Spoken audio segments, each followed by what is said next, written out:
wabarakatuh. Selamat pagi, Bu Nuri yang kami hormati. Ini Bu, saya dari Guru Penggerak Angkatan 7 ingin mewawancarai Ibu terkait dengan pengambilan keputusan yang dilakukan oleh kepala sekolah saat menjabat di sekolah. Nah, pengambilan keputusan itu kan di sekolah ada beberapa keputusan yang diambil, misalnya tadi ada dilema etika, kemudian ada rujukan moral. Nah, kira-kira selama ini bagaimana pendapat Ibu Nuni dapat mengidentifikasi kasus-kasus yang merupakan dilema etika atau rujukan sosial?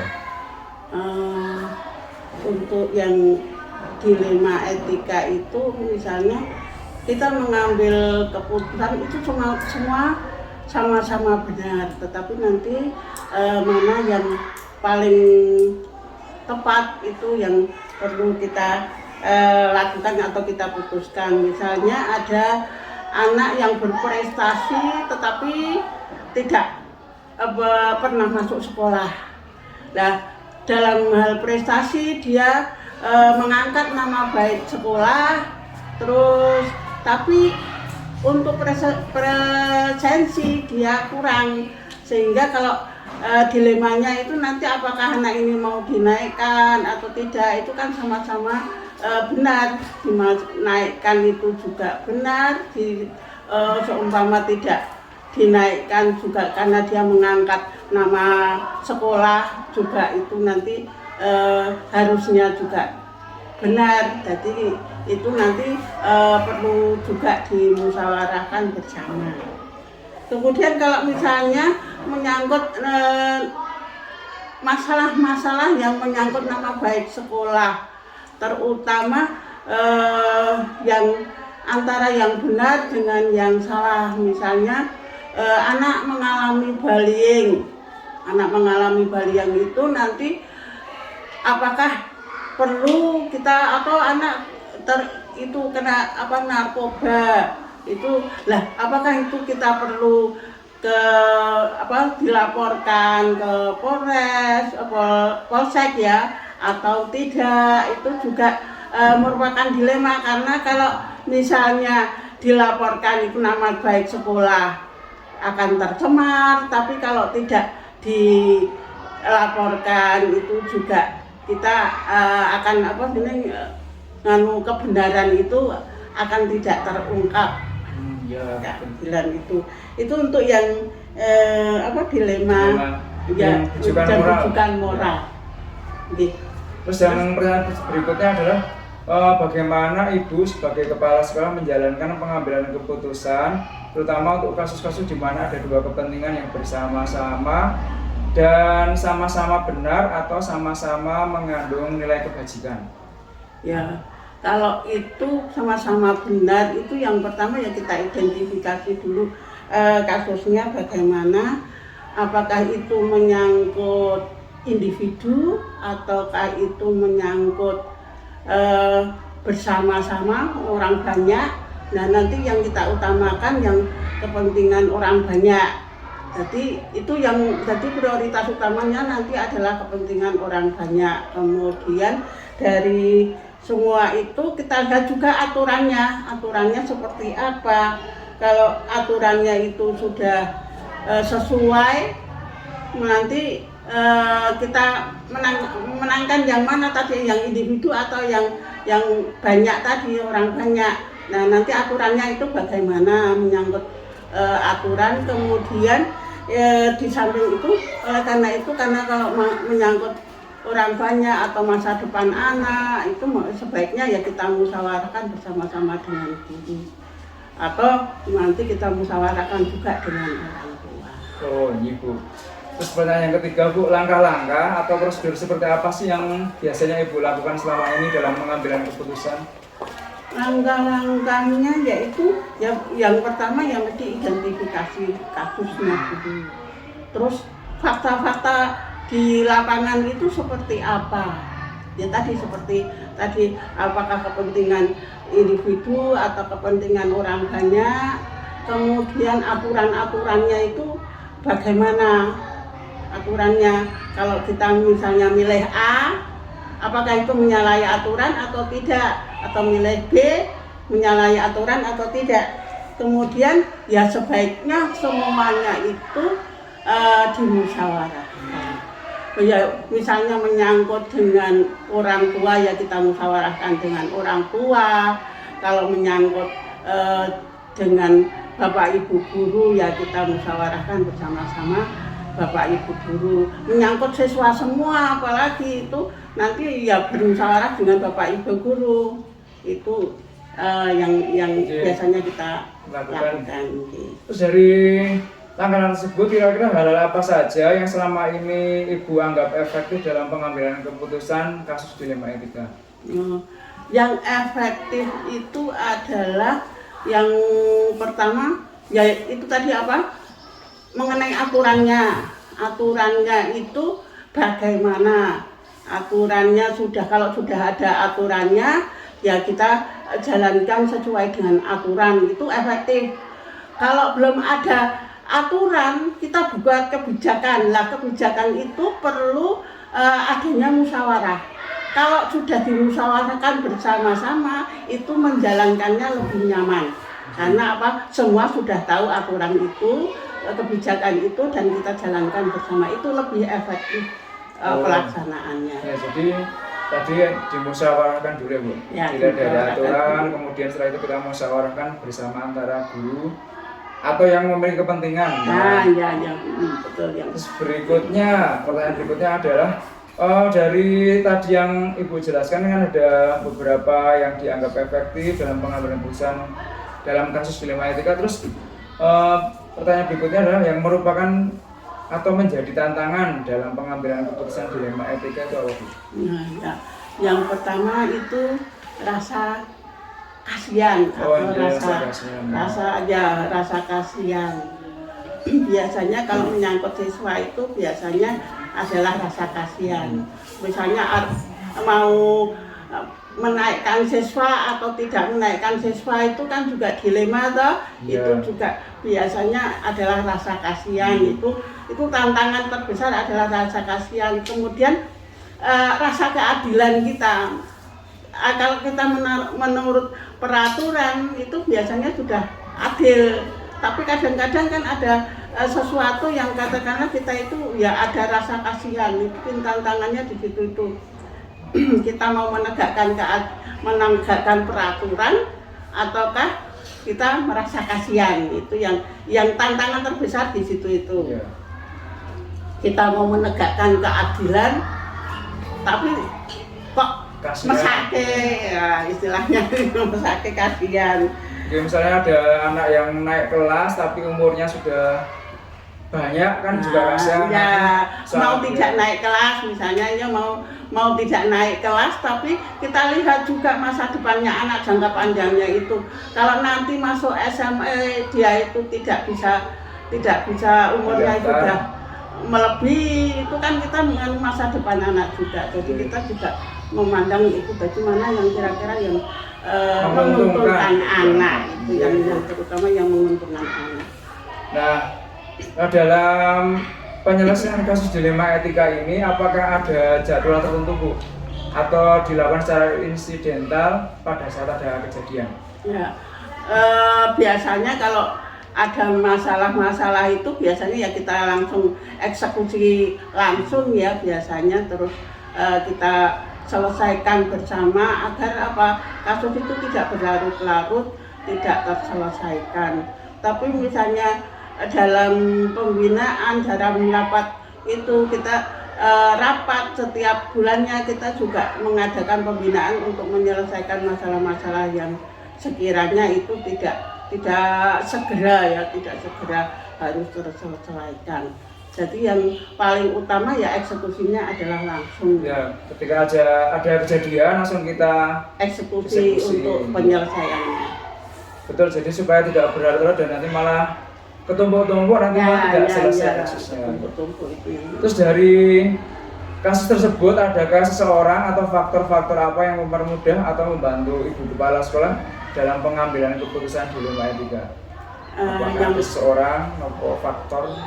Faktor-faktornya itu biasanya ya kita kerjasama dengan selama ini berjalan dengan baik antara guru dengan siswa, guru dengan wali murid, sekolah dengan wali murid, kemudian sekolah juga dengan komite kerjasama, terus juga antar dewan guru sendiri kita juga istilahnya kerjasama musyawarah, itulah yang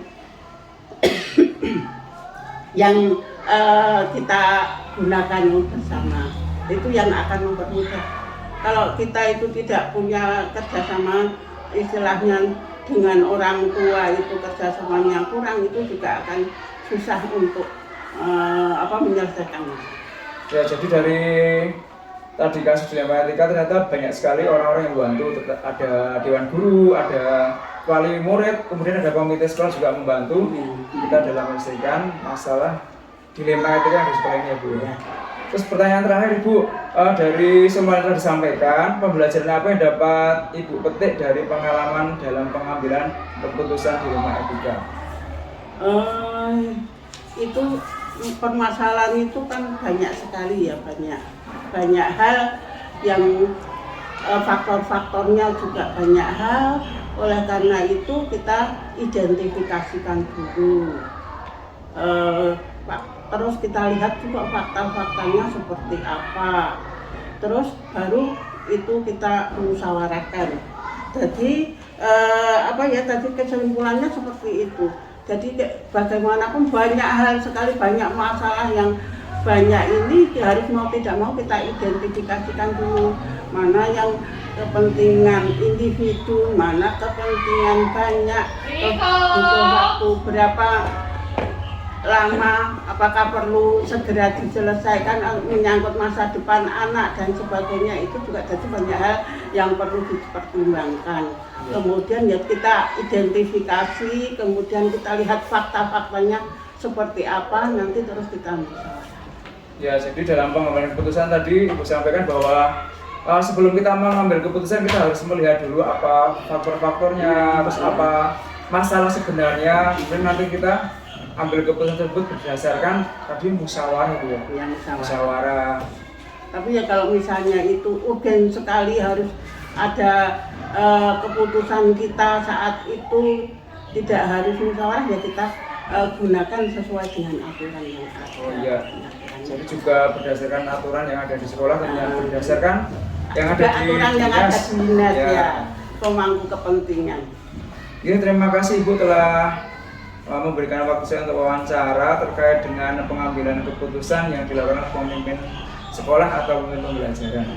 Semoga jawaban dari Ibu nanti membantu saya dalam melaksanakan tugas guru penggerak ini Bu. Ya, semoga Pak Sandi nanti sukses untuk menjalankan guru penggerak ini ya, nanti bisa membantu sekolah agar lebih maju. Oke, terima kasih Bu Nuni atas waktunya. Wassalamualaikum warahmatullahi wabarakatuh. Waalaikumsalam warahmatullahi wabarakatuh. Oke.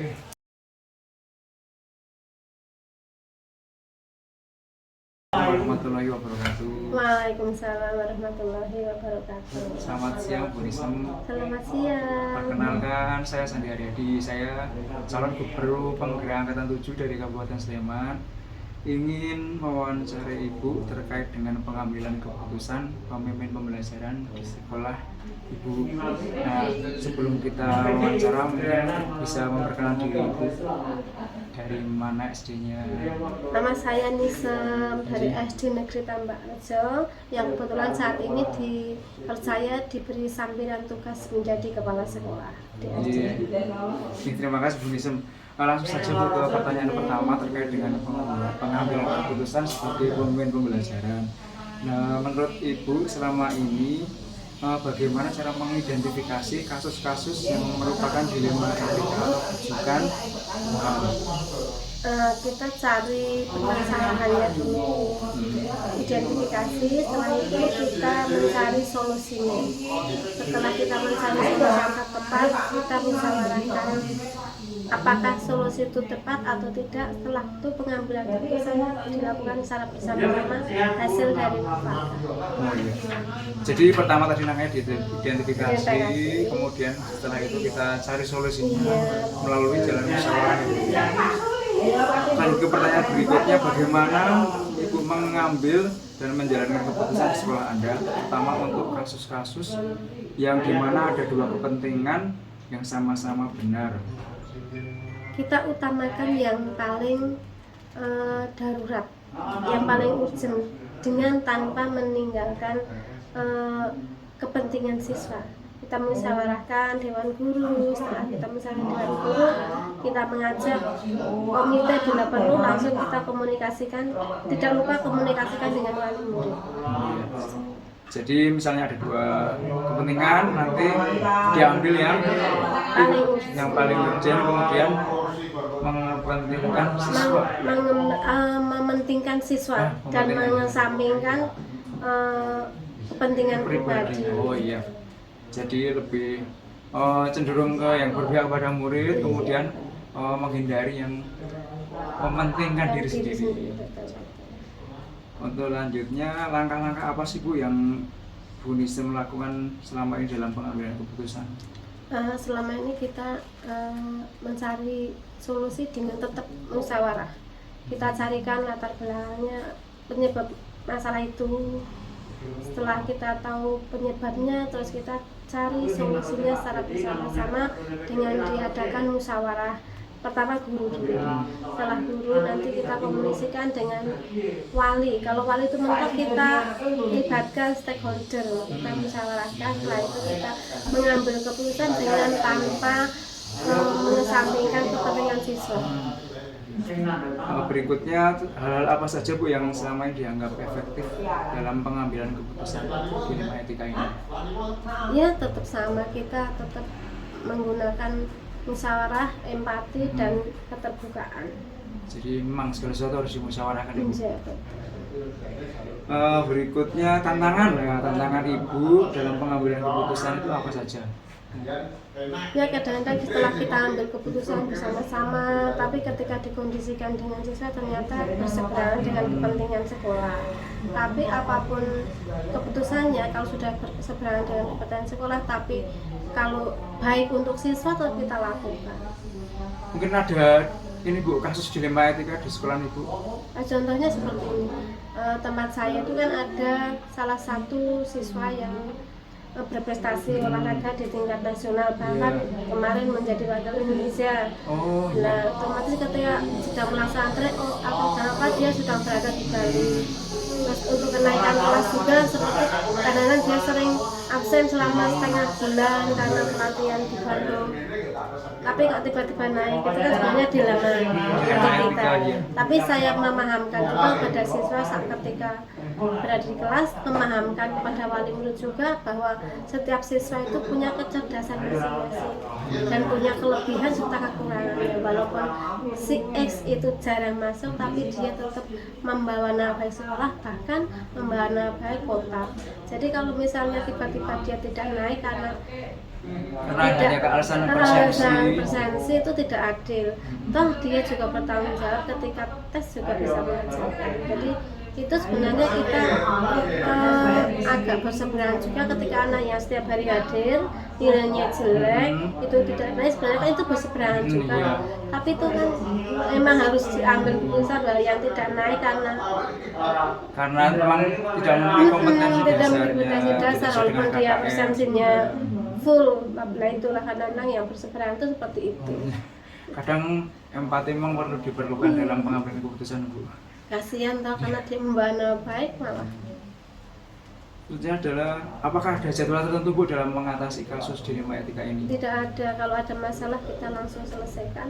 Kalau tidak ada ya kita tidak menjadwalkan. Iya. Jadi memang langsung insidental. Nah, ketika ada suatu kasus, kemudian kita langsung selesaikan dengan cara musyawarah itu ya Bu. Kemudian adakah faktor-faktor atau orang yang membantu Ibu atau mempermudah dalam pengambilan keputusan dilema etika ini di sekolah Ibu?